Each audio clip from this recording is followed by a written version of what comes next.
Well, this is going to be an interesting podcast, I feel. I am with Bob. Do you want to introduce yourself? Bob Duffy with Intel. Want to And know a little bit more about what I do? yes, Is I that was about to say, if you want to expand, that'd be great. very good? Hey, happy. I'm happy to be on, and thankful that you got me here. Yeah, I've been focusing on developer relations, mostly on independent developers. Working with Intel and giving them a voice along with Intel. I've been on sabbatical though for about 7 weeks, and I go back next week. So it may be a completely different world when I get back. I don't know. So we'll see. And Matt. I'm Matt Hargett. I live in San Francisco with my husband of 20 years and our 5-year-old daughter. I'm a principal software engineer at Roblox right now. You can find me on Twitter, SYKE, and I'm an indie music artist as well. And you can find my music as The Making of on Tidal, Spotify, iTunes, Google Play, and all that good stuff. I'm just going to I've be been paranoid. programming. Sorry, Paranoid? yeah, I'm just being paranoid and making sure it's all recording. Don't worry. You keep talking. Okay. Don't ignore me. All right. All right. And let's see, I've been programming and gaming for about a little over 35 years. My mom was a gamer and programmer, and she got me into it quite early. So, something I'm passionate about and have been through highs and lows in PC and console gaming on the game player side and on the developer side. Cool. And there's me, and I won't bother to introduce myself because everyone knows who I am, or if not, they will probably not be interested because you guys are here. So, yeah.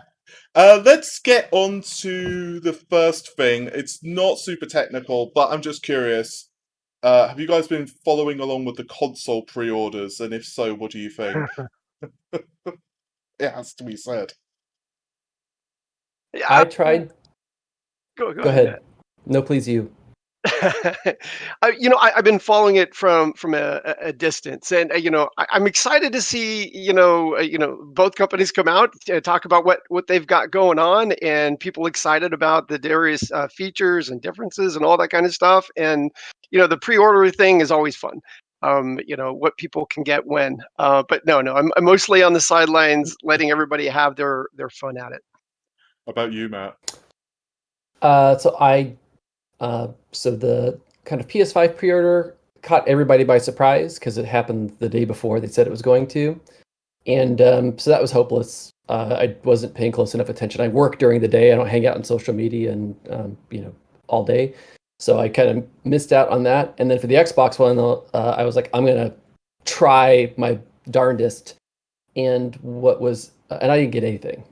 I got the same stuff everybody else did. It was not in my cart. It wasn't my cart. I couldn't add things to my cart. Trying to order from Microsoft directly was very interesting because it looked like the 503 error that I was getting looked like it wasn't even coming from like an IIS web server. It looked like it was coming from like a web application firewall. So I'm sure that some networking vendors are going to get their cages rattled really hard, assuming that they violated service level agreements, which I hope that they had SLAs in place for such a thing. But yeah, I plain old ran out of luck on both of those things, despite having some C# and some C++ stuff. I worked on an open source at the heart of both of those console experiences. So everybody else who got screwed out of it, don't feel bad. It does. There's seemingly no level of insiderness that gives you like the magic pixie dust to have succeeded for this thing. It's strange they obviously didn't do any kind of load testing or scale testing on seemingly it's baffling. any of their API endpoints. It's very odd to me. I yeah. I hope someone is accountable. I'm sure everybody was doing the best job that they could, but maybe hopefully accountability kicks in for every single one of those independent websites that just plain old fell over. What I don't understand too is it seemed that bots were the things that were causing some websites to fall over, and it's weird how there was like no real prevention about it on some of the sites. It was I just think kind that's of a like, red herring. you think? I'm not sure that that's true. Hmm. I don't know. I think the simplest answer is the probably the one that's true. I don't think it was bots necessarily or anything like that. I think it was. What do you think they were getting up to? Maybe 250,000 requests per second. I wouldn't be Something. surprised. It's got to Yeah, be maybe pounding it. something like that. And all you need is like your web front end can handle that. Maybe that's what they were load testing, or they weren't load testing production or whatever. What my observation was, because I of course opened up my browser debugger and I'm like, okay, what XML HTTP requests are failing? And it was specific endpoints. So like the front end itself, other than Microsoft site, which you plain old got it just like a hex error, like not an IIS error screen, but like 0x0005C3109, whatever it is. What I saw on Walmart, Target, Best Buy, and probably something else in there, I was trying to get something on, is individual endpoints were failing and seemingly constantly like cycling. Like they go down and then come back and then go down and then come up. And so it seems to me like they probably, if internally they have like a microservices architecture and different teams are responsible for their own little thing, but they never scale test it together, or individual teams don't scale test, it's the weakest link in the chain. Probably. So I'm sure there's a lot of root cause analyses that are going on. Probably, but I'm just not sure I buy the bot thing. I think that having worked in technology, worked on complex web properties, and those problems are probably org chart problems that have manifested themselves in a way that users can feel in this particular instance. So it seems like this is my take. The norm, though. I mean, this is not just happening on consoles, right? So Yeah. 100%. Right?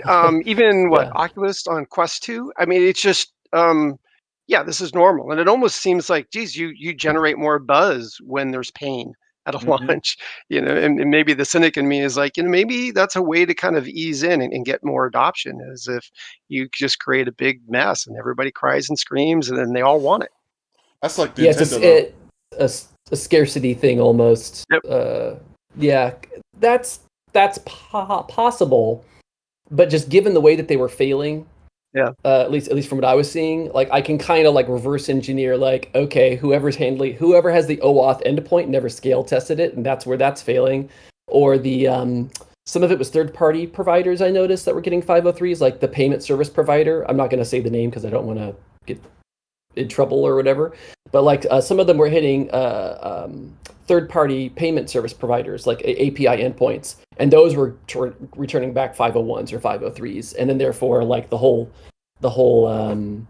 checkout flow, shit the bed and wasn't able to continue, but also seemingly was never tested for when that fails, so it fails in a really problematic way.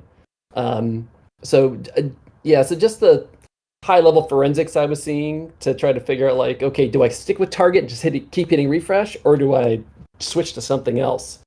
Two of those fronts were using the same third-party payment service provider, and on both of them it was 501s and 503s at that API level.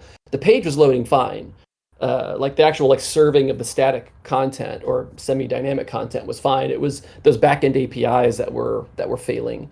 So it is possible that payment service provider is part of the Illuminati Rosicrucian cabal that is trying to introduce console scarcity. Right. That's possible. But Microsoft in particular, because it was like just a 0x blah, blah, blah hex failure, it wasn't a proper IIS error screen. That's a very bad showing, in my opinion, for Azure and whatever they're running their stuff on. I can't imagine that they would cut off their nose to spite their face in that, like, be that short-sighted to generate that kind of scarcity. I would say that it's possible, but not probable, just based on what I was seeing in my Chrome debugger when I was like looking at the XHRs going through and figuring out what failed. I will admit I managed to pre-order both. Oh. In fact, can you go buy some lottery tickets for me? Really? Yeah, it was kind of. Can I confess something? The PlayStation 5, I literally decided to buy last minute, and I wasn't even thinking that they were going to be available for pre-order. So I went onto the site, and it was really late UK time, and I was like, holy crap, you can pre-order it now. And I was just Wow. like, yeah. And it was just like 12:35 a.m. UK time, obviously. And so I put my, details in, and it just went through. And I was like, huh. But then as it was going towards the end of the checkout, it kind of crashed, but then still Mm. said it was okay. And then it was telling Mm. me that I was going to get an email within like a few minutes that the order was confirmed. I got no email. And then 3 days All right. later, I got a confirmation, and it went into the junk mail. So literally for 3 days, I was thinking I didn't get to pre-order a PS5, and then I just got it confirmed, and then I managed to pre-order an Xbox Series X somehow, and also an Xbox Series S. So I don't know how the stars aligned there. I'm just gonna take it and run and just like be grateful. Yeah, it's amazing. I'm still waiting on an e-bike I ordered 6 weeks ago. So Oh, that's Yeesh. funny. yeah, a lot of the ordering, and I think the pandemic has a little bit to do with it. A lot of systems are just overtasked with a lot of digital purchases and things like that. So it's a different time. But I think Matt's right. It's the Occam's razor. The simplest explanation is the most likely. Well, now that we've talked about pre-orders, let's move on to there's a lot of stuff to talk about. I guess the first thing to talk about is I know you were particularly interested in this, Bob, but next generation game engines. So obviously, Epic have been showing their stuff recently, and I just kind of I guess we could start at a high level with both of you. What do you think at the moment of like what we're seeing with the next generation? For example, with Nanite, and how you feel it's going to start impacting game development. Yeah. Um, I think what Epic showed, really, I think it hit artists, creators, and developers at a particular way that maybe didn't hit the general audience.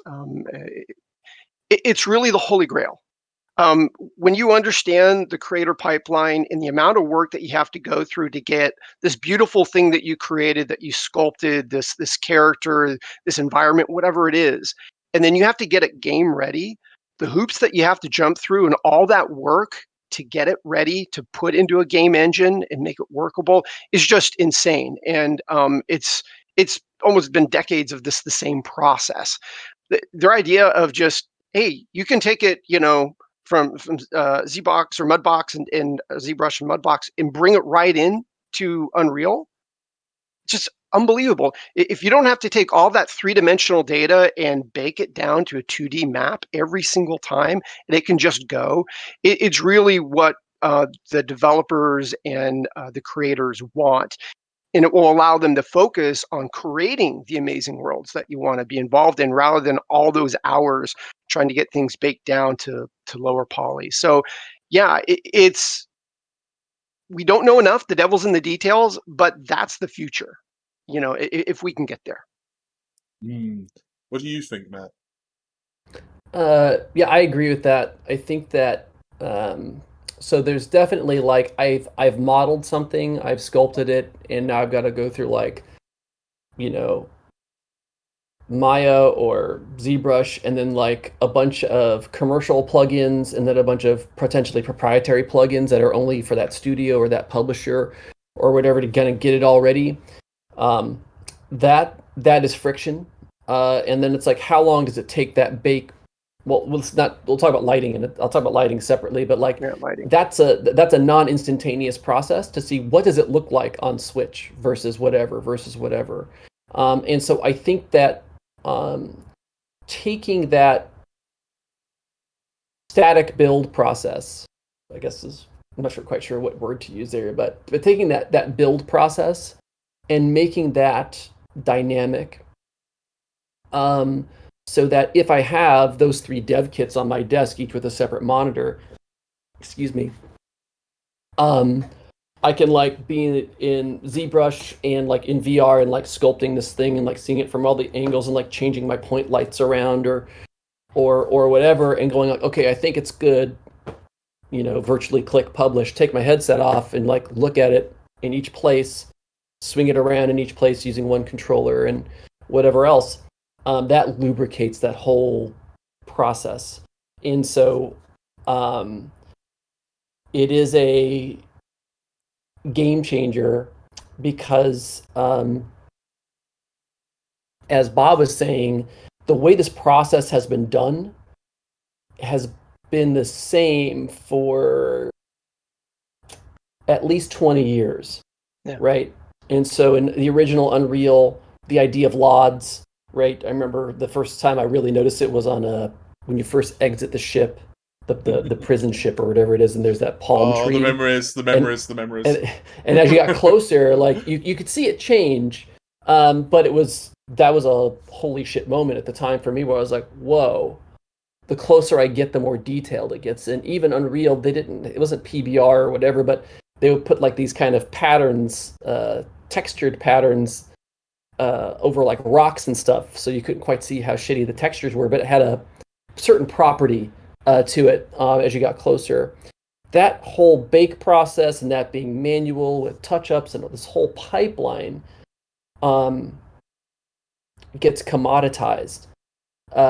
And that is a disruptive thing for some of those businesses that sell some of those plugins and et cetera, et cetera. So maybe not everybody will be happy, but I have to think that the character artists and modelers and riggers and the environment artists and the technical artists are all doing like Mary Lou Retton backflips about this, just because. But it is disruptive, and it does seem to demand certain minimum specifications. So like I think the question is, would it scale down to Switch? And I believe Tim Sweeney has maybe spoken about that indirectly a little bit. But there's another piece of this just besides the modeling, and that's the lighting. Mm-hmm. And so same deal where it's like if in one engine I can be adjusting lights, and let's say that on Switch I have to use like there is a build and bake process for some things, but for some other things it's using Sfogy, sparse voxel, octree, global illumination. That's what's in the new Crisis remaster. Or if beautiful. it's using it's amazing. Voxel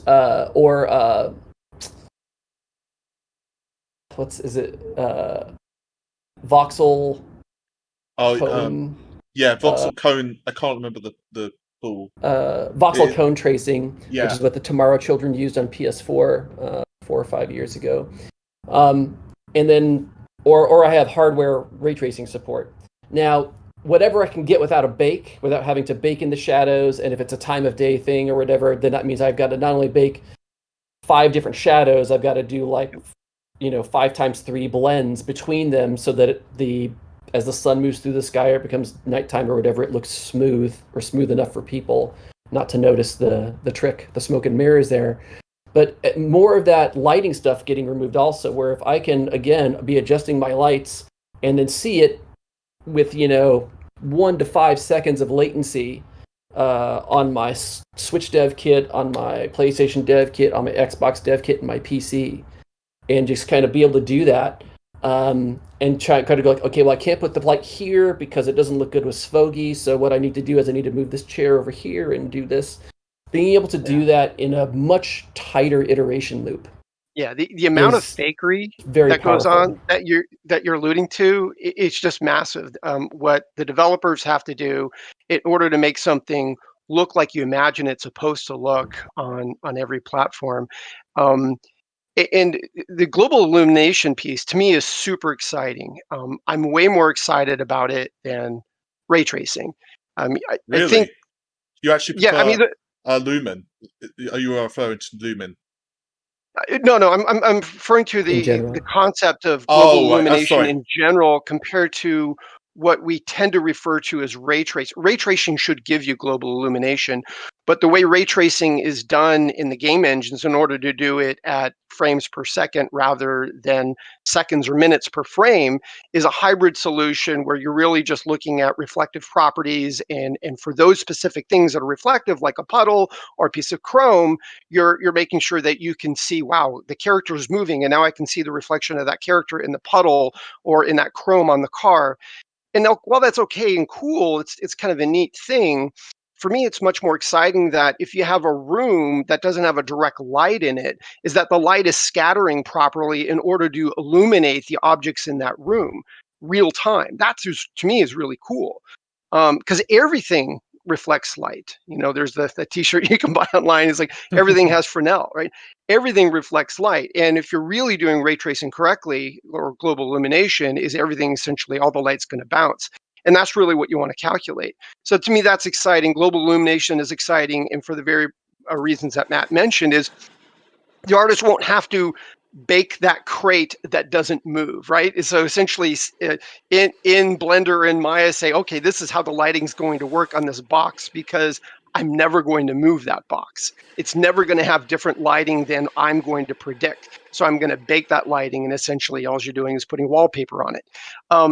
I really want the light to light that box, so that if you come in with a flashlight, or if the light changes, or if the user decides to change the lighting themselves, is that crate lights up the way that light should light it up. So for me, global illumination is the real trick. That's the thing that you want to do. It saves the developers' times, it saves the artists' times, and it gives you a more real world experience than what we're doing right now with ray tracing. That's my pitch for global illumination. I was gonna say Unity, Epic, figure it out. Make sure it's in there. Work with the open source folks like Blender. There's some really cool stuff out there. what do you think at the moment of UE versus Unity? And this is from the perspective of someone who's just maybe trying to get into game development. So what would you say, like, if you had to say to someone, you're just starting, like, baby's first 3D learning, what would you suggest to them? Yeah, I definitely have my views here. I love both game engines. I'm spending a little bit more time in Unreal right now than I have in Unity, but I started with Unity. And for me, Unity is an easier learning curve to get started. And that may be just for me, because my experience was mostly using 3D editors like a Maya or 3ds or a Blender. And the concept is you have your assets and you have your camera, and that's the experience. And while Unreal is similar to that, the method of the player object versus pawns is very different with Unreal, and how you kind of set up that environment. For Unity, it's a little bit more straightforward. Is if I want to have a camera follow a character, or change that camera viewpoint, that's a whole lot easier to do for me in Unity than it is to do in Unreal, just because of the way they've architected everything. So Unity out of the box, just getting going, I think is a simpler learning curve. But the thing is, to get Unity, or this is traditionally, I mean, I think they're changing this, to get Unity to look good, you're going to go and download a bunch of add-ons and plugins. You're going to go to the Unity store and you're going to buy stuff in order to make it look the way you want it to look. Where in Unreal, just out of the box, things look beautiful. Their shaders are really good, and their shading pipeline, all of that is really, really good. It's robust. So I would say get started with Unity, unless for some reason you're trying to do something cinematic. Then I would say maybe try to do Unreal. But that's my viewpoint. Everybody has their own. Yeah, I think that. Go ahead. I'm sorry. Go ahead, Paul. No, I was literally about to ask your opinion, so go for it. Yeah, I think just picking up where Bob left off with that, what is that Unreal is used not just in pre-production for TV and film, but production now, and not production of like DVD quality or whatever else, but like stuff that shows up in 4K on Disney Plus and that kind of stuff. So it kind of depends. I would say, if you're trying to think ahead, like where do I want my career to go? Do I want to go into TV and film at some point, or do I want to ping pong between, or what I want to do? And so thinking about like, I want to make a game today, but what do I want to do in 5 and 10 years from now? And is what I'm learning transferable to what I want to be doing? So, so in Unreal, you can program in C++ or in Unreal script. And maybe there's other scripting engines they have in there now, and that's something I actually don't know. And so Unreal Script is Unreal only.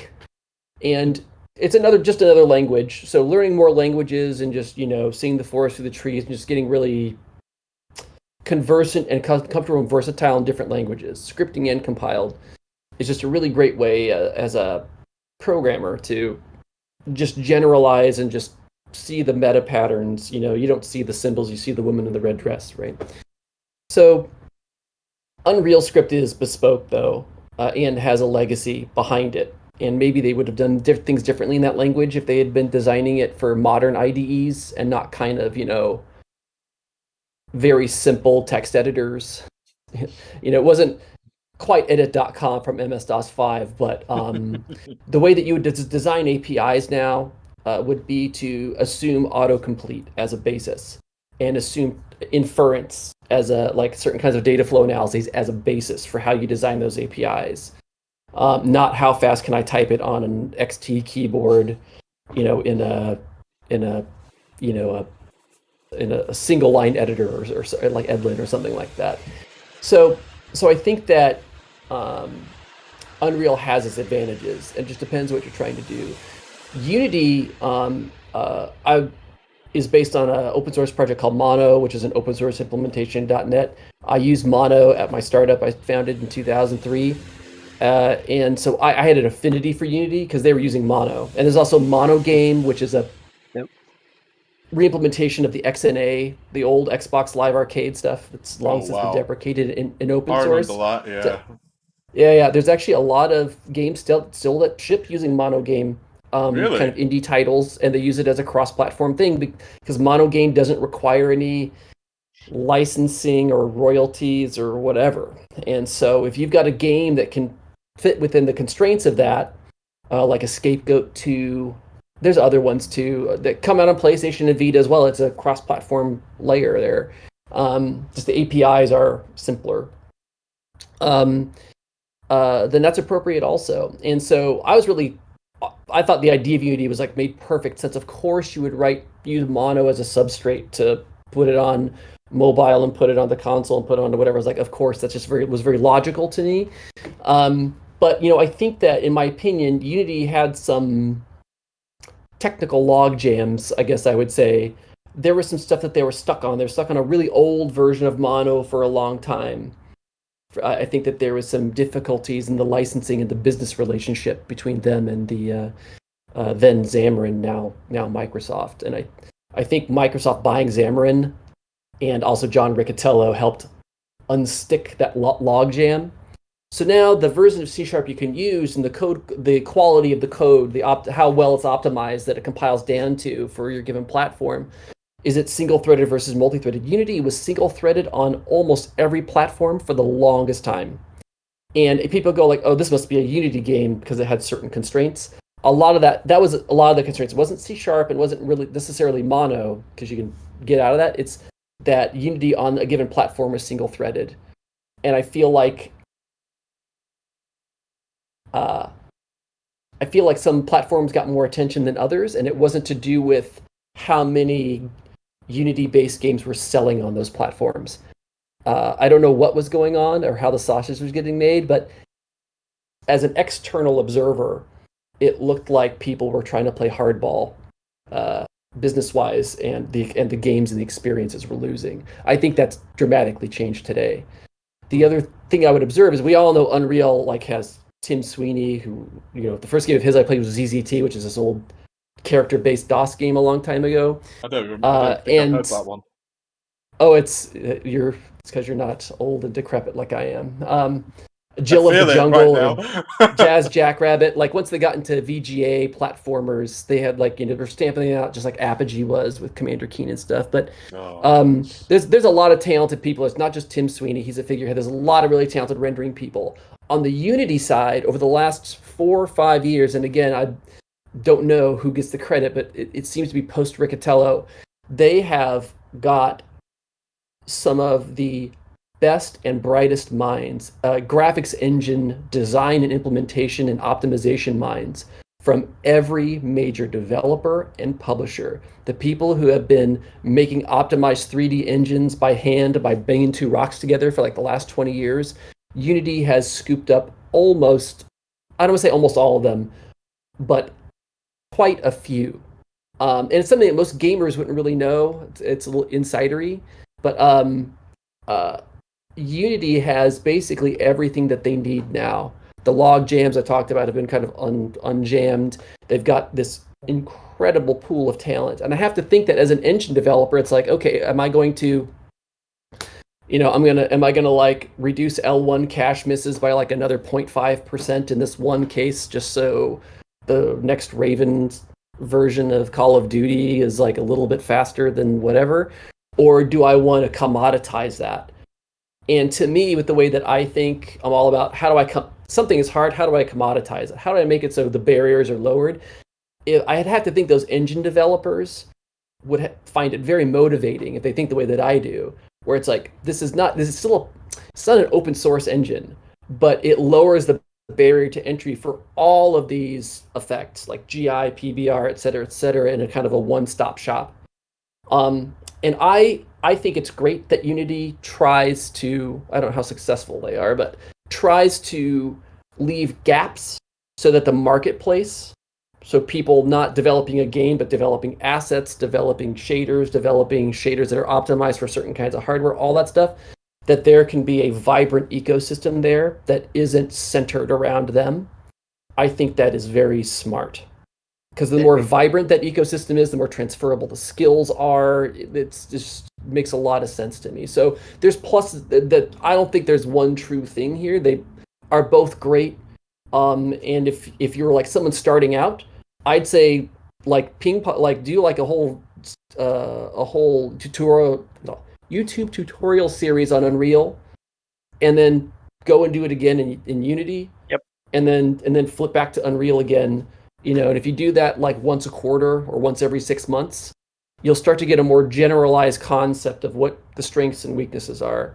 I think that any person who just comes out and says like Unreal is it and here's why, that comes off as zealotry to me and not really pragmatism. I think it's very context dependent and really depends on what you want to do in your career, and how you want to make a living making games or making things adjacent to games like tooling and stuff like that.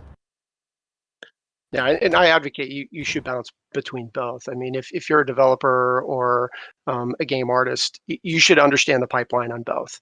Is how it works. What the advantages are versus the disadvantages, and you just don't know what that next game is that you need to develop or what you need to work on, what you need to build your resume on. So I would say build up at least a modest set of skills on both. I want to ask your opinion. Now, obviously, the next-gen consoles have like just ridiculous I/O, no matter which one you're talking about.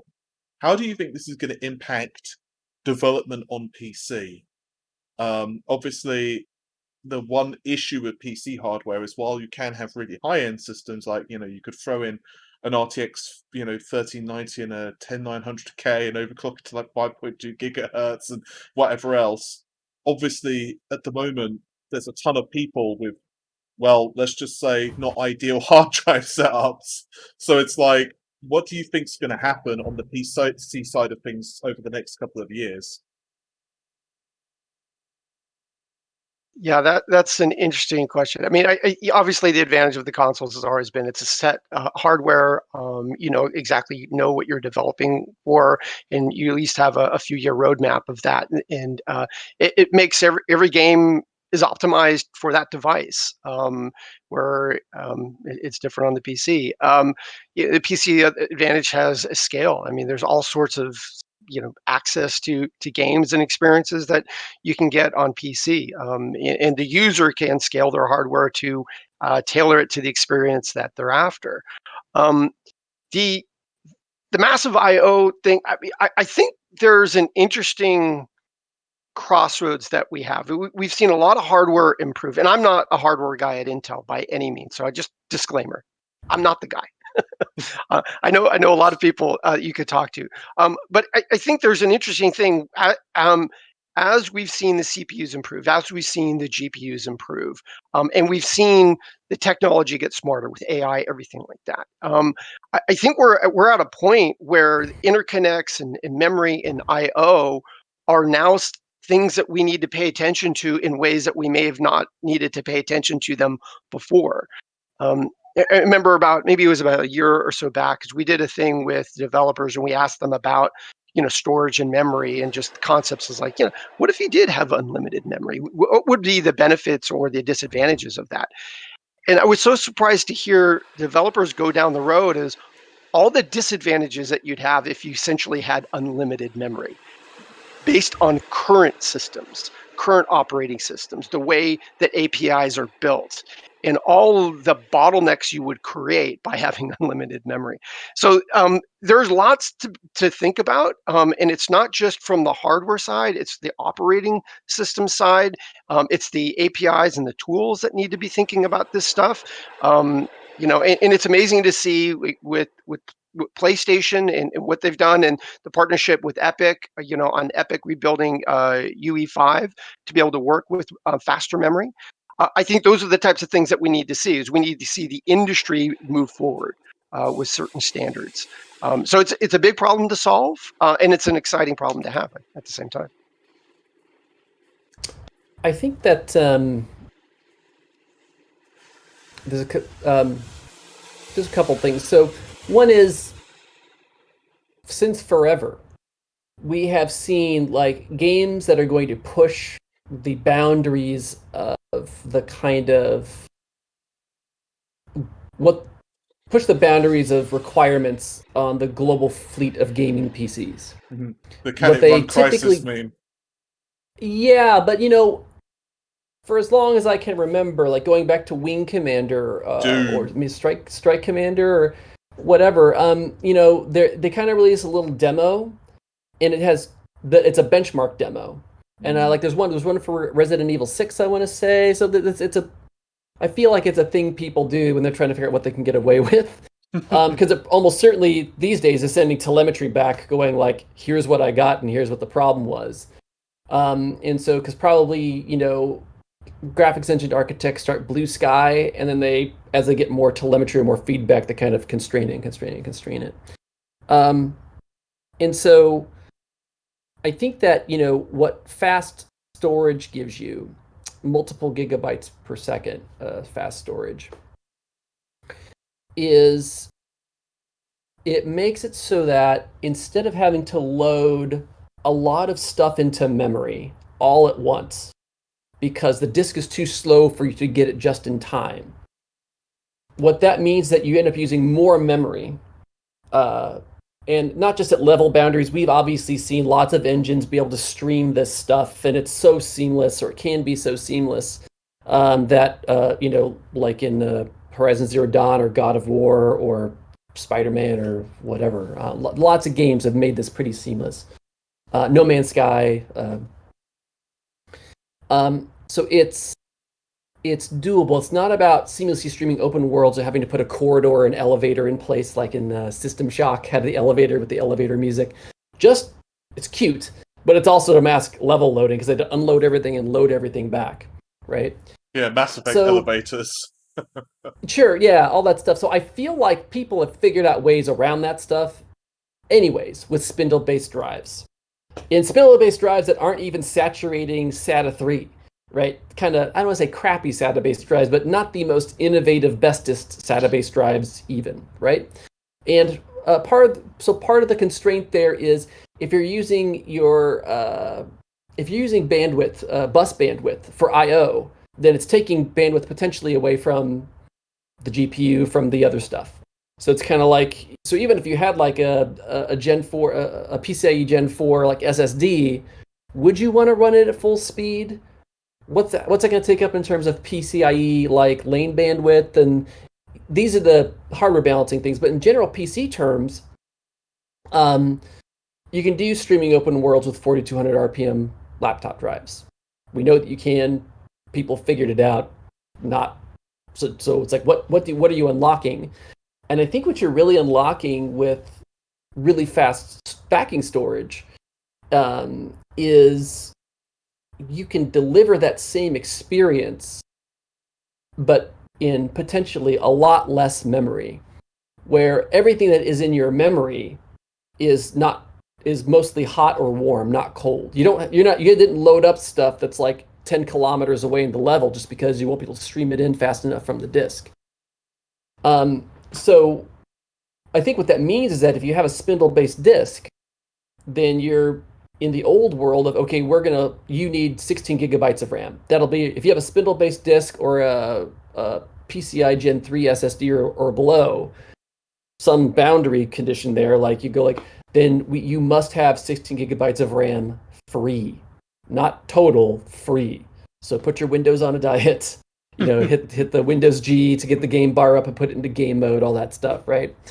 So that's the fallback there is, but if you have fast RAM, then that means, fast backing storage. What that means is two things. I can use less RAM, but if you've got really fast storage like that, you probably don't have 4 gigabytes of RAM. You probably got more. And what that means is I can now use that RAM for higher density in terms of models and polygons and whatever, and higher fidelity of textures. And so and this again just goes back to, I got to bake these textures, I got to make an atlas, I got to make a sprite sheet, I got to do all this other pipeline stuff you used to have to do. It doesn't go away entirely, but that instead of that build taking an hour or whatever it takes, it's 1 to 5 seconds. So it helps creators as well as helps gamers potentially. So I think what you'll see is not even more open streaming worlds necessarily. I mean, I think that'll be part of it, but because I feel like we as the industry have solved that problem across many engines and many platforms. I feel like that problem is squashed. I think what you get is within that open world, or even not an open world, even in a room, the density of detail that you can get, just because I don't have to load a bunch of crap into RAM that's not in my immediate field of view, plus or minus 90 degrees on either side, or whatever you need to be able to respond reasonably. So instead of using 16 gigabytes of RAM to be in that room, and where 8 of it is cold, I now have 8 gigabytes free, and of course programs will always expand to fill. So what do I do with that? And I think it's model density, I think it's texture density in terms of higher quality textures. And there's obviously, you push the bottleneck down to the GPU at that point. Can the GPU render more polygons? Can it whatever?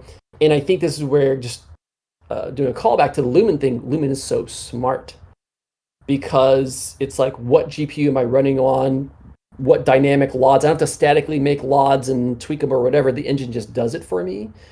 Lumen, I think, I don't want to say too much, but Lumen was obviously engineered as a concept with all of these new innovations plus the new bottlenecks, and those new bottlenecks being also removed at some point in mind, so it can last 10, 15, 20 years. Just, hey, the GPU got 10 times faster, great.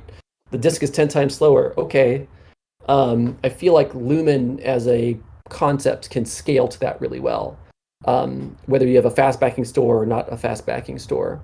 But I think also, calling back to our previous podcast about Switch Pro or a portable, is that if I have really fast SSD and I can use half the RAM, well, I can only use half the RAM, and I'm not going to put 8K textures on a handheld gaming device, right? So from a bill of material cost, the SSD is expensive, so maybe I don't embed it. Maybe I make it into a cartridge, let's say.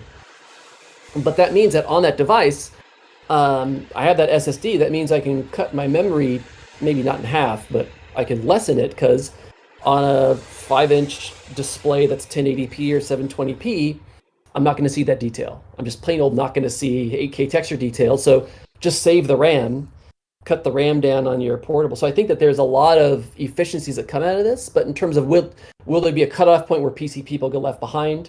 That always happens. But I think that for this particular thing, it's like, okay, if you gotta run our benchmark, we will tell you if you're good or not. Like a Steam VR benchmark, right, which exists, right? For instance, run this on your PC, and we'll tell you how expensive your holiday is going to be in terms of purchase, in terms of how expensive your electronics budget is going to be this year. And so I feel like this is the same stuff that we've seen over PCs for a long time. And I also feel like in terms of, are people with hard drives, spindle-based hard drives, screwed? And I think the answer is no. But I think from a game engine perspective, what you'll see is, okay, what that means is your RAM requirements go up if you are on an older system 32 like that. gigabytes of RAM and whatever else, and just like crying basically. Yeah. So that's my kind of take on that in terms of the constraints and opportunities. And I don't think there's an Armageddon happening where everybody, like, if they want a game to be portable to PC, right? Because like when I think of like hero shooters like Apex and Fortnite and whatever else, they want to be on mobile as well. That's and true. Mobile doesn't have the fastest SSD, the fastest like flash storage in the world either necessarily. So for those games will have a look that is constrained by their, I'll say their business model, but their business model is what platforms they want, the reach that they want to have, and what platforms that they want to have. So, but in terms of things that really push the boundary and push the edge out of what can be done in real time, I think that there's a smooth gradation here for publishers that choose to want to do that, and I don't think it's 10 times more expensive to have a build and a pipeline and an engine that can accommodate that for the next N years. I don't think. I was going to ask about this because obviously we have it's kind of a weird time at the moment in the market because we've obviously got PC. Let's take the PC out of the equation. We've got the Xbox One, the Xbox One X, the Xbox Series X, the Xbox Series S, the PlayStation 4 Pro, and PlayStation 5. So obviously at the moment it's cross-gen. So in a couple of years we won't have like Xbox One and PS4 to kind of take into account. But how do you think this is going to affect developers? Do you think like they're kind of rocking themselves back and forth for the sleep at night because of the workload? And how do you think it is in terms of like porting up and down? Yeah, I'm going to echo what Matt said earlier about it. It's the same thing as always, right? We did mention that there's certain things that can get better on the development pipeline and on the creator pipeline that will ease things, and Nanite is a great thing. I think this is just more of the same. The developers have to know how to architect and develop their game experience so that it's going to be marketable on the platforms that will make them money.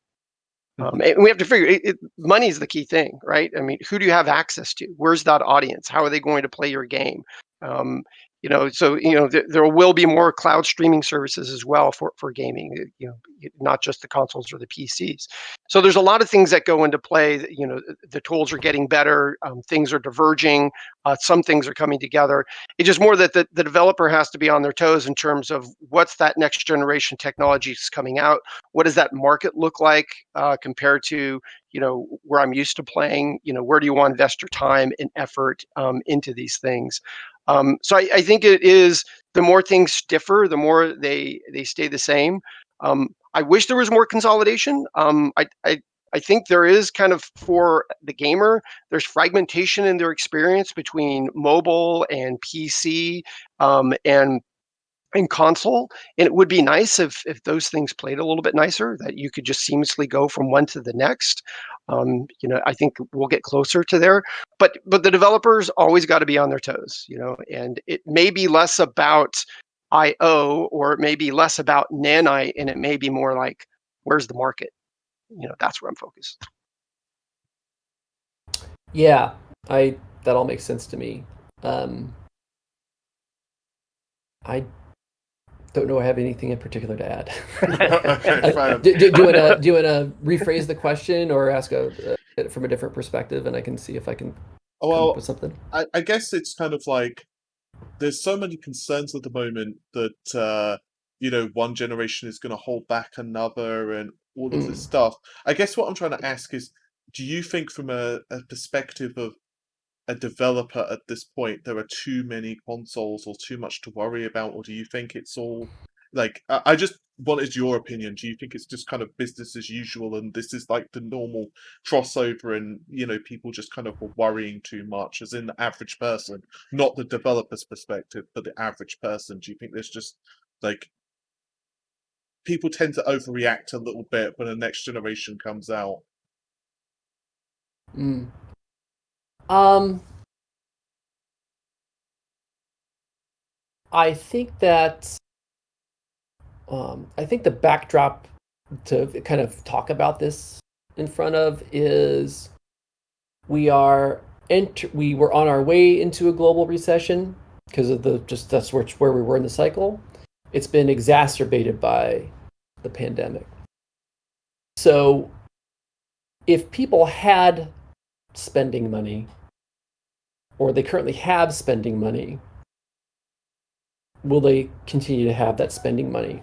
So that, I think, is a direct constraint on how fast will people, take their last generation console to the pawn shop or whatever, or to whatever retailer is still around that offers trade-ins for old console hardware.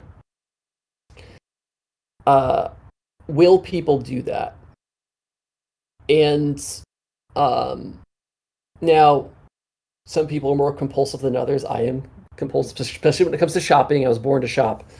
But I think that if people in the US in particular lost their job, that's millions and millions of people, and they only got $1,200 over the last 6 months to figure out how to buy food and pay rent, and they were already not living paycheck to paycheck, but weren't set for retirement, I would have to think that they are going to be on their hardware a little bit longer, and that will affect the uptake of when I'm developing a new title. Where's my audience? And if your focus testing tells you that your target audience is lower on the socioeconomic scale and has been disproportionately affected by this general economic downturn, again, accelerated by the pandemic, then you're probably going to go, I want this to be everywhere. I want this to be where my audience is. Right? And it sounds platitudinal, and I hope it doesn't come off that way, but... No, I'm just, as I said, it's from my perspective, I'm interested to hear your opinion because, as I said, everyone panics on social media. So I think like voices like this kind of calm people down and make them feel that everything's not going to explode suddenly. I think choice is good. I would say, one, choice is good. I mean, obviously these companies are putting a lot of work in to figure out, what are they going to do in their next generation. And so I trust in a little bit of that time, effort, blood, sweat, and tears that they put into it. But we want technology to iterate. We want things to move forward. That's good. If the economy is at a place where things got to slow down, then we'll all hunker in and we'll make the best of what we've got. But if there is choice, and people can make that choice, and PC is definitely choice, right? I mean, especially as Matt was discussing, if you've got a few excess dollars to spend on, and you're realizing that you're having to do more remote work, you may want that laptop rather than that console, and figure I can still play my games on it. So there are different choices that people have, and it's great that we have all of this technology, and it's great that it's advancing to the point where we can pick and choose. I think we get into these tribalisms that hey, this thing is the best thing, and people who disagree with what I like, then that's a problem. It's just kind of the age we are in because we have so much information to deal with. But I'm a fan of tech, and I'd love to see that the tech advances. I'm amazed to see what's happening in the next generation consoles, even though that I'm not part of that business. I'm amazed to see what our competitors do, and just like, wow, that's great for the industry. Let's celebrate the industry as all fans of tech, and if it's out there and people buy it, then there'll be more of it. So. Yeah, I also think that for me personally, like I remember a day in 2007, might have been 2008. My husband came home from some friend's house, and it was like, I saw this game, Pixel Junk Eden. I've never seen anything like it. I have to have it. I said, what system is it on? He says, I don't know, but I have to have the game. And Pixel Junk Eden was an early PSN, like a digital-only title, right, which was innovative. There wasn't a lot of those kind of titles back then, but the reason we never seen anything like it before is that it was 1080p 60 and it used the full spectrum RGB of HDMI. Oh wow! And so they had these CMYK colors that were just like, oh my god. And then when I remember we had a Panasonic rear projection LCD TV at the time, and we got a Panasonic Plasma, same game, but then poof, the contrast ratio, there's details we couldn't even see. It was just like peeling it in, same game, which we loved and played the hell out of. There's only one trophy we couldn't get, just one, and we were not determined enough to play through the whole game again. But you know, and then for PS4, thinking about PS4, Infamous Second Son, and Killzone to some degree. Killzone Shadowfall also. Killzone Shadowfall, this real-time rendered 1080p variable frame rate, but it's a big expanse of city, and none of it was posterized. It was rendered, and it was like, this isn't just higher resolution, higher frame rate. They rethought how to do lighting. They rethought how to do something. So the game mechanics were more or less the same. There's some extra little bells and whistles in Infamous in particular. We both really loved the shaking the controller like it's a spray can and then spraying it on the speaker in the controller. I loved that about the Wii controller. Speaker wasn't great and the audio quality wasn't great, but I loved the idea. I thought there was really awesome stuff you could do with that. And so some of that, you might call that a gimmick. I call it immersion. And same thing with resolution and frame rate. Why do you want high resolution and frame rate? Well, it's more immersive. It's crisper. It's you know, that kind of stuff. So, you know, like, I'm always looking for, like, I want to see something like I've never seen before. And for PS3, for instance, with Pixel Junk Eden, it was a 2D, basically an indie game that did it. It wasn't any of the original kind of portfolio of kind of AAA or AA titles. I felt like all of the stuff I had already seen on, we went from OG Xbox to PS3. I was like, this just seems more the same, maybe higher resolution, maybe whatever.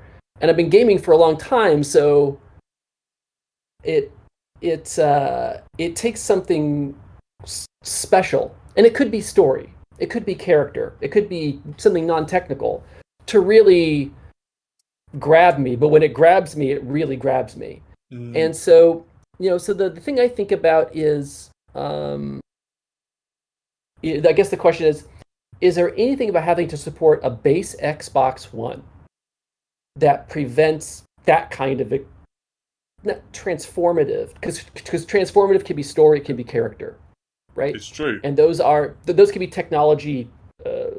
You could do that on a Game Boy Advance, depending on the story and the character and what it's doing, right? And so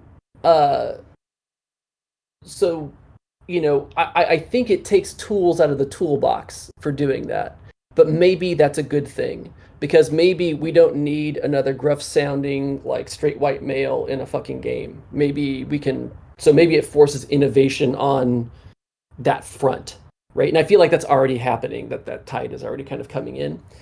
But, you know, the basically 1 teraflop net on the original Xbox One, does that hold something back? You know, looking at it from a different perspective, if I've got 1 teraflop for my game, and I can get it to fit inside of 1 teraflop with reasonable performance, that probably means it's VR compatible with Oculus Quest 1, Oculus Quest 2, in terms of raw compute. Mm-hmm. So if I want to meet my Xbox audience on original Xbox One, not the S and not the X, but the original Xbox One, if I was a smart business person or trying to reconcile these, you know, where art and business meet, I would probably go, what I need to do is make a game that will run on Xbox One where I can pivot a adjacent experience or a continuous experience onto mobile VR. That's the way I would think about it. And just because Oculus Quest 2 is 2 teraflops and change, it's very memory bandwidth constrained, just like the Xbox One is. So some of these constraints can be opportunity if you think about it that way. If you just go, oh my God, how are we going to get 30 frames per second with our PBR pipeline on whatever?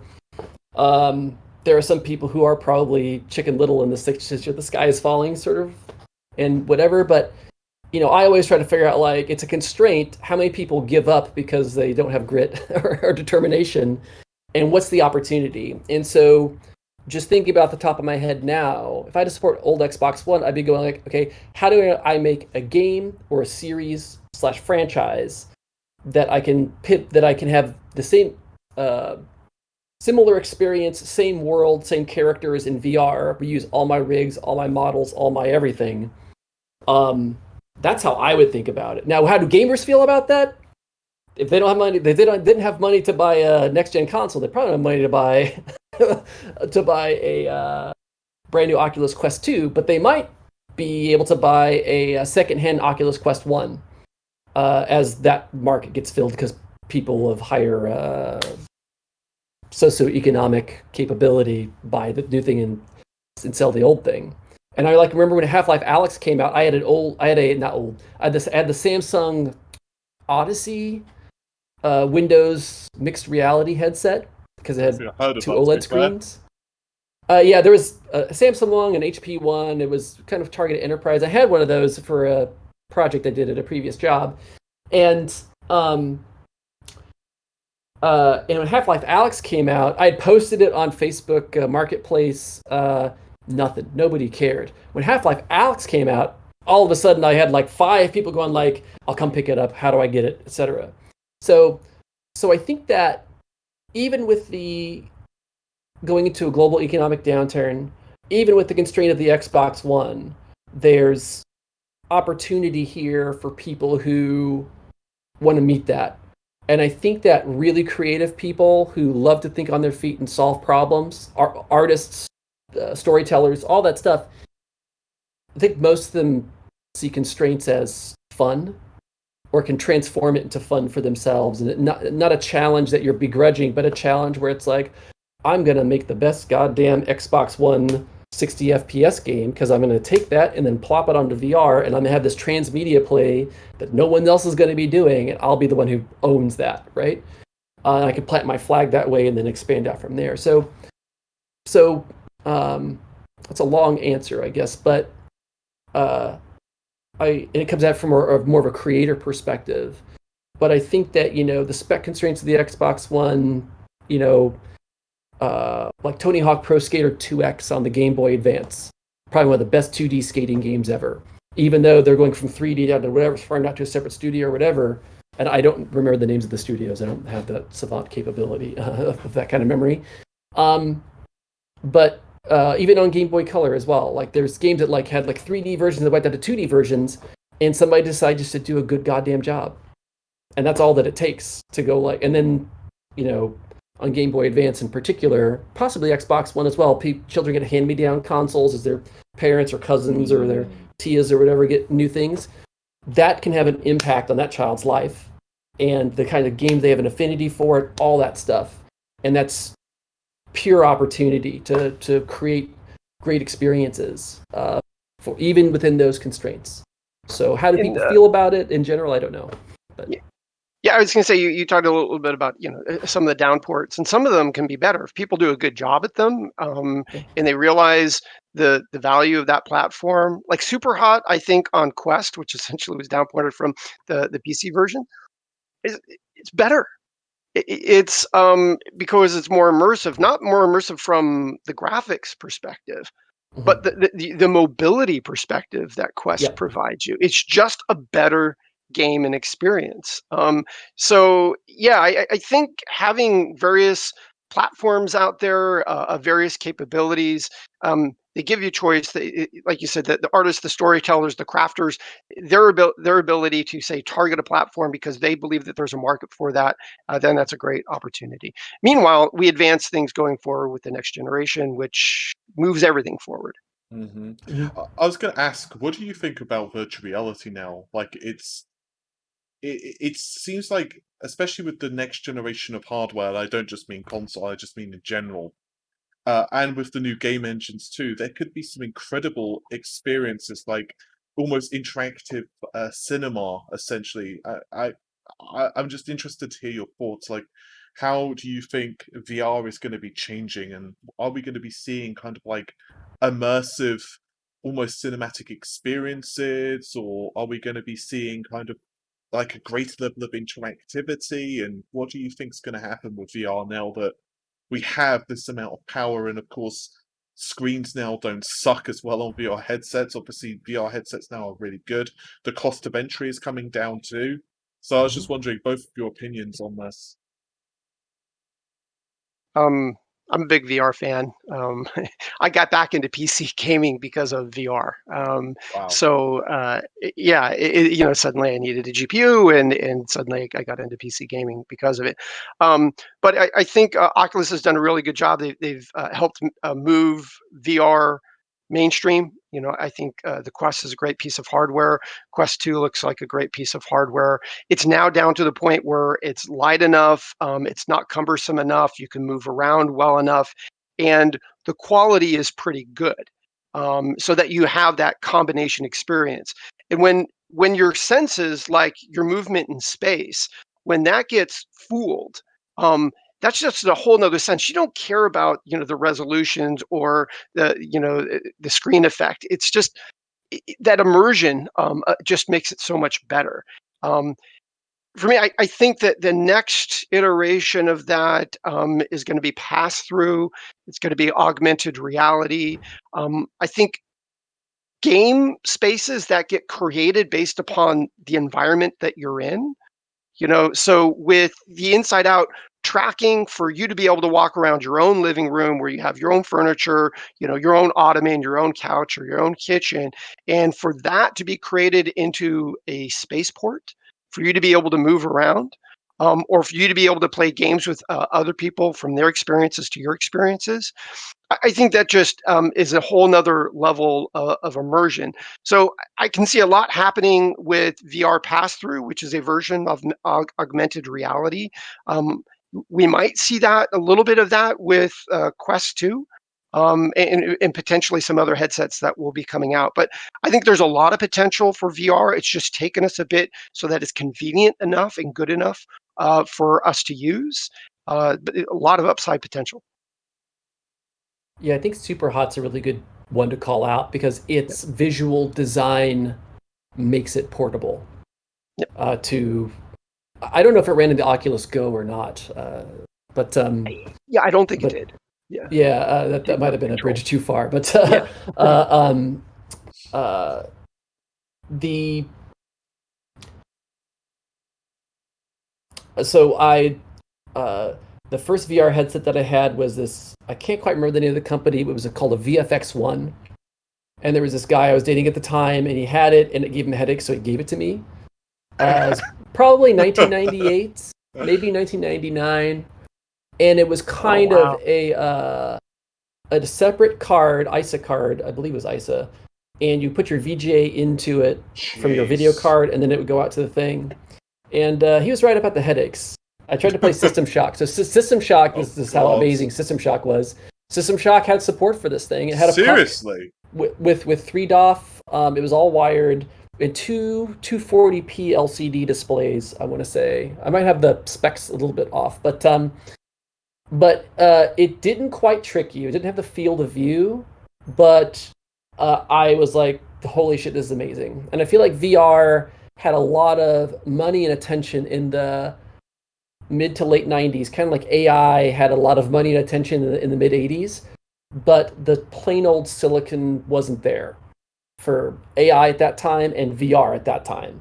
And it just took an inflection point of compute, low latency IO, 6 DOF sensors that weren't so noisy that they need to be denoised and add latency to that chain, and then of course the display technology. And I think that, full credit to the Oculus folks, which I did back on Kickstarter. I got the T-shirt. I didn't buy a headset because I didn't want a bunch of hot glue shit on my face. But I did back one because I was like, when that Kickstarter came out, I was like, it is worth someone driving the nail all the way through the board on this to see if we're at the inflection point on these axes. And it turned out that it wasn't quite, but it was close enough that other larger players were able to go like HTC and etc. were able to go like, oh, who own most of the supply chain for all that shit, the display, the I/O boards, the processors, all that stuff, to go like, oh, this is almost there, and if we have an offering for this, and autonomous cars are a similar thing. Like all these same companies have an autonomous car platform, so they just kind of go like, here's our base hardware kit. You could tune it however you want. We'll partner with you on manufacturing, etc. Like HTC's it did with Valve for their VR headset. So I've been really interested in this for a while. And even before VR, one of the things I really loved about the PS3, I don't work for Sony anymore, but I'm not going to not say things I liked. I loved stereo 3D on TVs, especially when it had a plasma. I've never tried it, because to be honest. The contrast was really good and the ghosting was so minimized. And there was a couple experiences that used the Move controller with 3D. And I really wish, and I hope we see TV manufacturers reintroduce 3D. I think there's a lot of this VR content that doesn't need the dynamic viewport piece of it, that people can have a really fucking great experience with stereo 3D. And I was so disappointed when not just stereo 3D, but living room AR was completely dropped in the transition from PS3 to PS4 and 360 had some 3D games also. I think maybe Child of Eden supported and some other stuff. But it was just it wasn't quite at that inflection point yet. You could have a really good 720p 30 FPS 3D experience on a TV. And with the Move, the original Move on PS3 had about an 18 millisecond time to photon latency. Like I move it and how quickly do I see it on the screen? And so I was so excited because it was like 1080p 60. There's a better camera here with stereo, so that's awesome. And to me, it was such a no-brainer. Like, oh my god, living room air is going to be bomb this generation, and it didn't happen. I thought the same thing. I played MotoStorm. I think was my first. Yeah. Stereo 3D, and I'm like, wow, this is so immersive. This is so much fun. It took that game to a whole nother level, and it just kind of died out. It was the only thing I used the stereoscopic 3D for. I didn't watch the movies or anything like that, but PlayStation games. I just thought, yeah, this is great. There's some really cool stuff with 3D movies, and 3D movies are coming into play a lot now because of the VR headsets. If you're on a plane, plane if it pre-pandemic, of course, and after, but you're not going to be swinging your fucking arms around, but you can watch a 3D movie. And at our current house, well, if you really don't like your neighbor, if you really don't like your neighbor, maybe. It's like, I paid for a first class seat. I'm going to use it, right? Lay flat, nothing. I'm not laying flat for anything. You'll be laying flat if you don't move. Yeah, punching a stewardess in the face by accident or something. Punching the guy next to you that's snoring on the flight. But at our not our current house, but the flat that we lived at around the corner, we had a projector that supported 3D, and it had some video processing in it. So I could turn on for movies frame interpolation and other stuff. Cool. And for CG 3D games like Monster House and Cloudy with a Chance of Meatballs and a couple of other ones on 3D Blu-rays, when you turn on the frame interpolation. And it's 3D, it's CG, so the interpolation works pretty well. It's pretty fucking cool. It really is. And those movies weren't authored with that in mind. They're 3D authored, but and they weren't post-converted 3D. I think they were rendered 3D proper. So it's not just cardboard cutouts in 3D that looks odd. That was really cool. And that's something that VR opens up also. It's specifically like Oculus Go supports it and other stuff. But I think what will be totally bitchin' is when you have that frame interpolation stuff, using the compute on the headset to do that. That takes into account other things like your IPD and some stuff like that. I think there's some post-processing you can do on that existing 3D content. that already looks good even when blown up, and on a smaller screen it looks reasonable. I think there's some runway there to do some neat stuff. But just popping back up the stack a little bit, so I love the stereo 3D content. There's a game on the move called Tumble that was just putting blocks on top of each other. Oh yeah. And getting used to that one-to-one motion. But once it was in 3D, it was like the Z order of it, the parallax of it was, again, it wasn't the same as tricking your brain, but it was, I'm looking at a proscenium, and that is a world on the other side of the screen. And I think that only gets better when you have, however you're doing your global illumination, but when that's all dynamic lighting and there's a little bit of bounce and it gives you that sense of presence like the Tomorrow Children had, it's amazing. So I think VR, I think there's an opportunity here for just plain old 3D content, period, full stop. And I think that the more PC games that can project themselves into a go-to via the link or whatever, where I'm looking at my at a big TV, but it's 3D depth, I think that that's untapped. I think there's a huge thing there. And also to port those PC games that were compatible with 3D at the time and bring those onto the Quest, I think there's a lot of runway there for revisiting content like that. Any Quake 2 based game, like the Star Trek Voyager Elite Force and Elite Force 2. Oh, that game was so amazing. Yeah, so that's stuff where it's like, hey, if they can do Quake 2 like with RTX, they can do that game in RTX, and you don't necessarily need to fix up the textures. You don't necessarily need to do a whole bunch of stuff. It's a great story, great experience. You get the voice actors. So I think that there's a lot of runway there for low-rent VR stuff, including just the existing library of 3D movies that have already kind of been produced over the last 15 to 20 years, whenever that kind of started up again. But this is something I track really closely. I just think is so cool. And I even love the AR games that were on the Vita.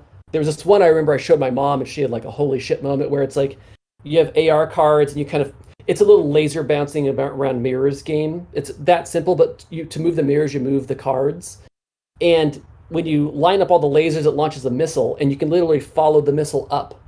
And it's AR, so you're seeing through to the camera. The camera wasn't great. It was kind of noisy and all that other stuff. But when I showed that to my mom, she had one of her like epiphany moments of like, this is the future. So totally agree on AR and the pass-through, and whether that's achieved with a bunch of cameras out here or with transparent OLED, which is a real technology that's being the quality control and the mass production that's kind of being figured out. I think there's all of that. The thing with mobile VR in particular, I think is a real sticking point, is it's not super compatible with all body types. If you have a large chest or a large abdomen that kind of sticks out, it kind of messes stuff up. That really limits what you can do. So it's not just the tracking volume up here, like the Quest 2 doesn't have like the center camera up here, so your tracking volume loses its ass right around here. How are you holding your hand up there for a long time? No, it's not comfortable. So you can get away with just using the 6DoF sensors and none of the actual inside-out tracking for the little fine movements up there. It'll drift after a while, but you're not going to hold your hand up there for the whole game, so it's not a huge deal. What is a big deal is different body types, people with large chests or large abdomens or whatever, where you can't quite see their hands, even though it would be in plain sight for other people. That, I think, is an artificial limitation on that market. That's not reasonable. It's the same thing. It's some occlusion. Stuff and a little bit of. But AI is really good at managing occlusion. I think that those are the things that need to get figured out. Up to a point.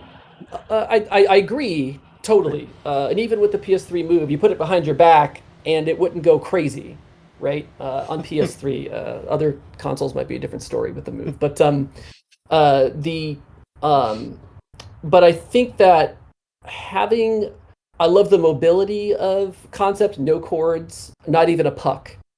And I think that something has to give here to really double that global market for a given headset.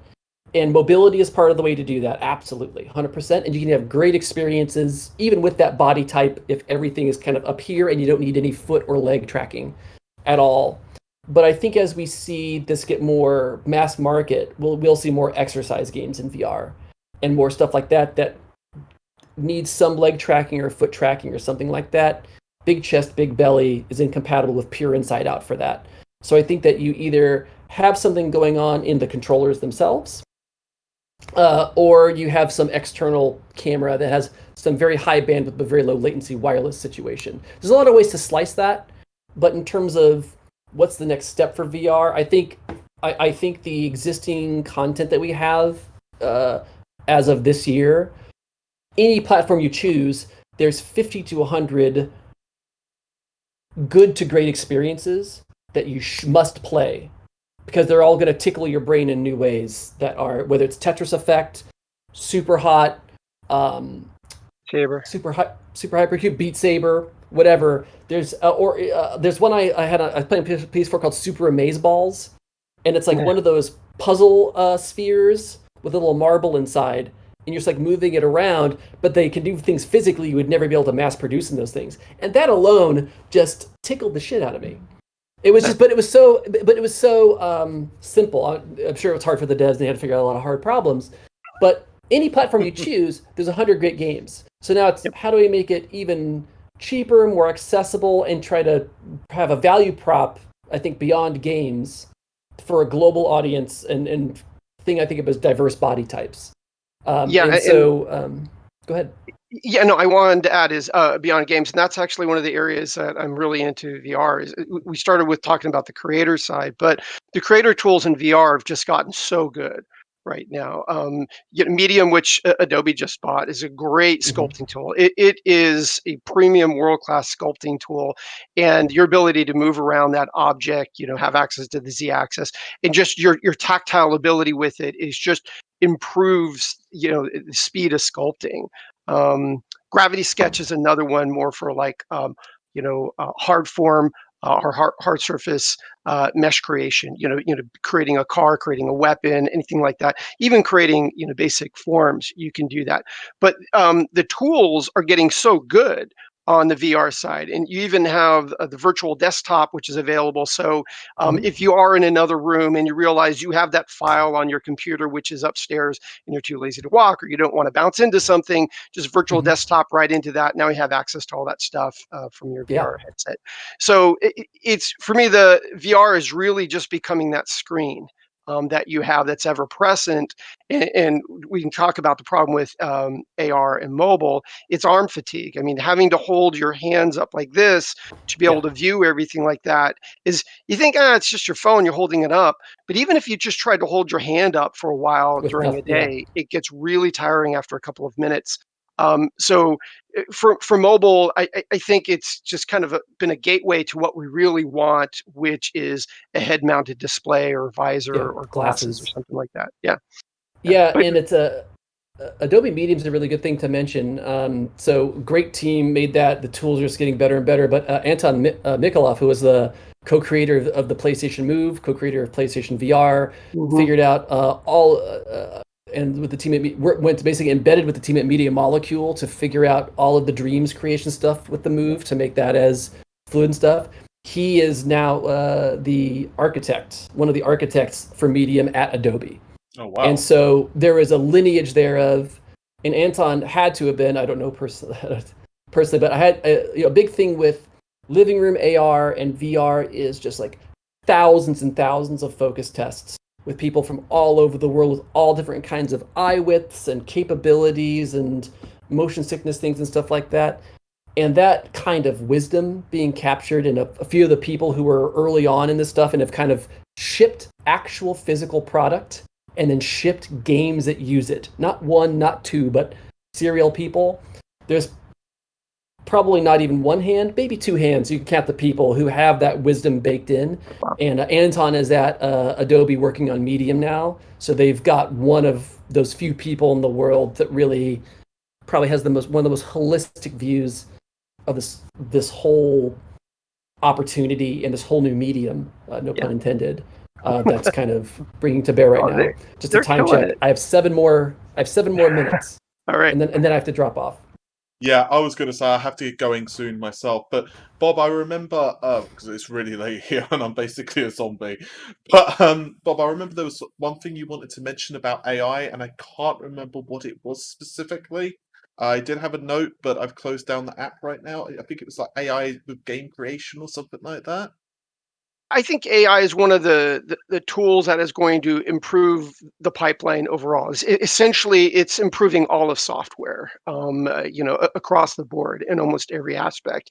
Um, I've heard people criticize AI because, geez, it's a tool. It's kind of like cheating, right? Is why does an artist need AI to automatically create a form or to automatically retopologize a sculpt or things like that? And my view of it is it's like the invention of the compass or the ruler or the number two pencil.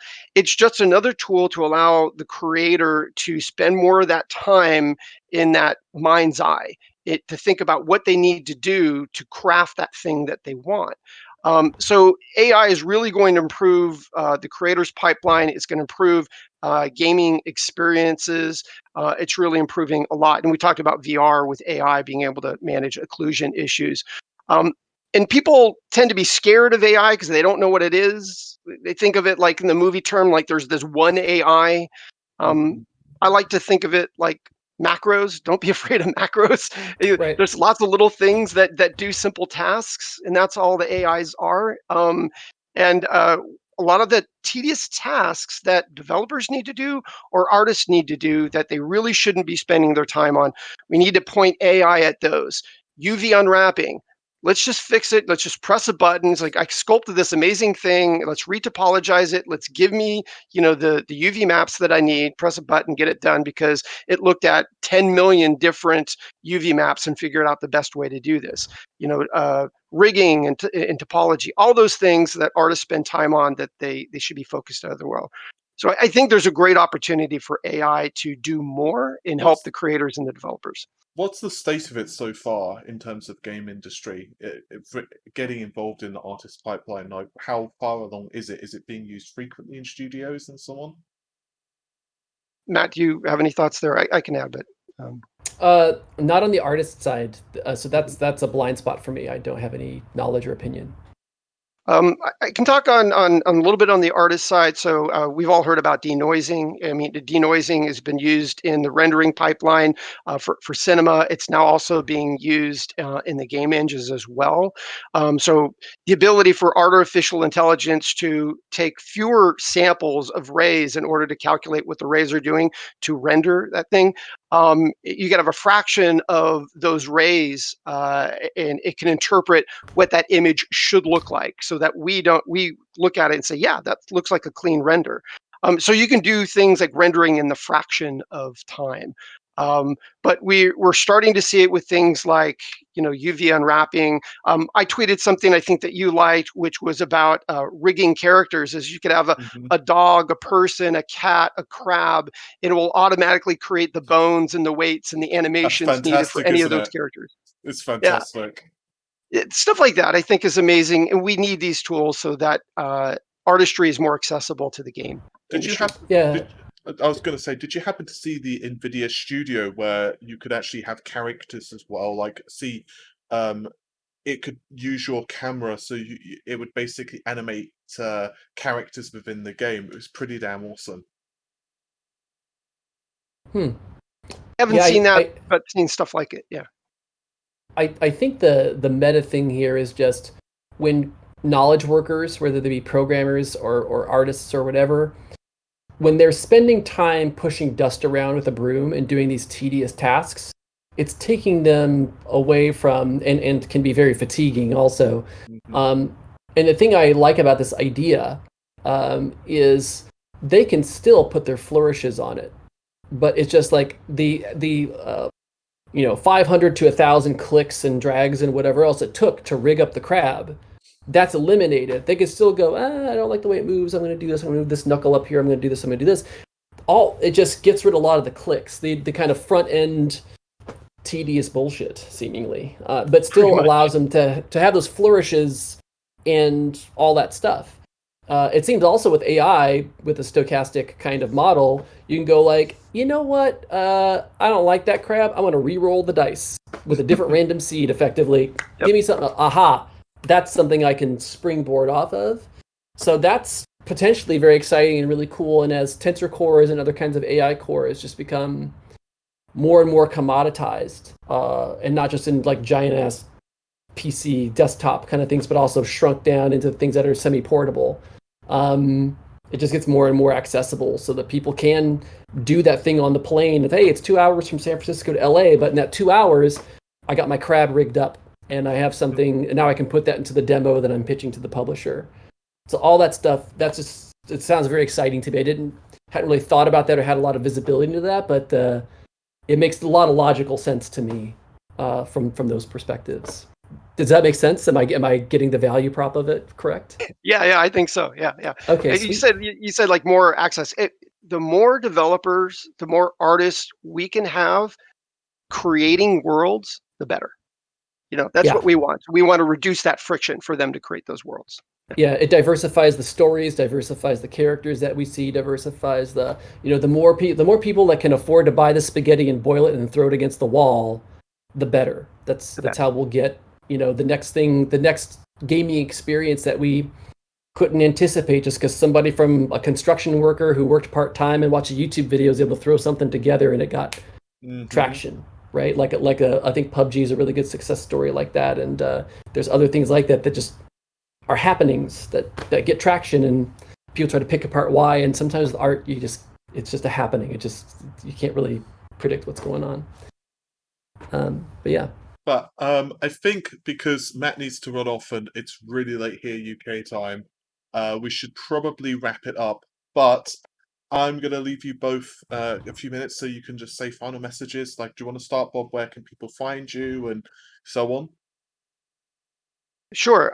You can follow me on Twitter at Bob Duffy. That's probably the best way. So I post my stuff there. I'm also on VizBob on Reddit. I was just going to say I'll link their social media as well in the video description. Yeah.